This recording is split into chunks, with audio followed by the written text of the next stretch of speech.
Hola chicos, es un gusto saludarlos de nuevo por este medio.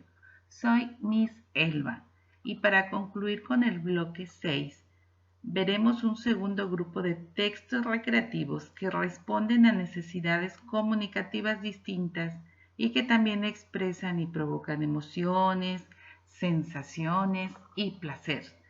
Son los textos literarios. Seguramente en algunas clases tus maestros los han mencionado y es muy probable que a lo largo de tu vida hayas leído y disfrutado muchos tipos de estos textos. Empecemos. Definiremos qué es literatura. La palabra literatura proviene del latín litera o literae, que significa letra o letras, y originalmente se refería a todo lo que estaba escrito. En el español actual, dicho vocablo tiene distintos significados. Por un lado, se refiere a todos los textos escritos que abordan un tema o área del conocimiento, por ejemplo, química, biología o ingeniería.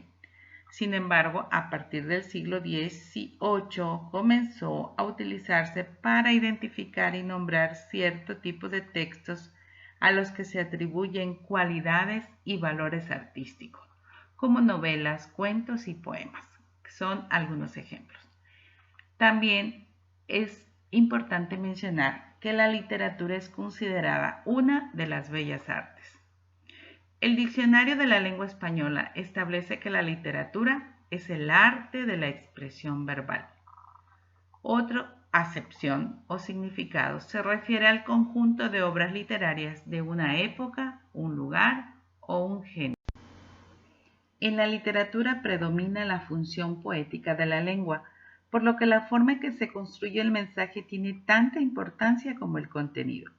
Cuando leemos textos literarios, sabemos de antemano que las situaciones, los personajes y acontecimientos que se relatan en realidad no existen ni han sucedido, sino que son hechos imaginarios que crea el autor para expresar su mundo interior, sus pensamientos, ideas o emociones.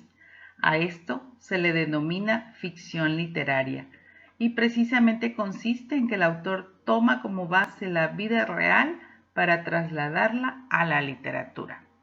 Se utiliza mayormente el sentido connotativo o figurado de las expresiones. En la actualidad, la literatura se entiende como un proceso de comunicación, en la que el emisor, en este caso el autor, tiene una intención que se relaciona con el deseo y la necesidad de expresar emociones, forma de pensar, maneras de interpretar la vida y la realidad, ideas o sentimientos. El mensaje, que está constituido por la obra literaria, se construye con el lenguaje verbal, ya sea oral o escrito. También el receptor, es decir, el lector, debe decodificar, analizar y valorar el mensaje, para lo cual sucede una serie de estrategias durante su lectura. También aparece el contexto, que precisamente es lo que sucede en un espacio, tiempo y lugar determinados en circunstancias específicas. En su Poética, Aristóteles sentó las bases que hasta la fecha han servido para establecer tres principales y grandes grupos que se conocen como géneros literarios: el lírico, dramático y el género narrativo. Los textos literarios tienen dos características estructurales fundamentales, que son la estructura externa, que son las que se aprecian a simple vista sin leer el texto, y existen tres formas, que es la prosa, el verso y el diálogo. Y la estructura interna, que son las que identificamos con la lectura. Definiremos brevemente los géneros literarios y empezamos con el género narrativo. Se vale de la ficción para crear historias que no tienen significados referenciales como los textos históricos y periodísticos, sino que ofrecen distintas posibilidades de interpretación simbólicas y figuradas. Continuamos con el dramático. Este género se originó en la Grecia clásica, en los rituales que se celebraban en torno a Dionisos, dios del vino y la agricultura. Estas ceremonias se llamaban fiestas dionisíacas. El texto dramático se caracteriza por presentar los diálogos y las acciones de los personajes de forma directa. No tiene narrador, pero requiere un teatro y un público para dar vida a la obra, pues los textos literarios dramáticos casi siempre se escriben para ser representados como obras de teatro.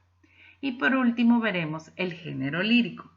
Con el nombre de lírica se denominan las obras literarias que se caracterizan por estar escritas en verso, es decir, en líneas conformadas por un número determinado de sílabas que le confieren musicalidad al texto. El término proviene de la antigüedad, cuando los poemas se recitaban acompañados de la lira, que era un instrumento musical. Bien, chicos, con esto concluimos el bloque 6 de los textos recreativos y específicamente los textos literarios. Hemos visto qué es literatura, su origen, también vimos las características de los textos literarios y de los géneros literarios. Las instrucciones de las actividades están en la página de NatCan como siempre. Que tengan feliz semana, chicos.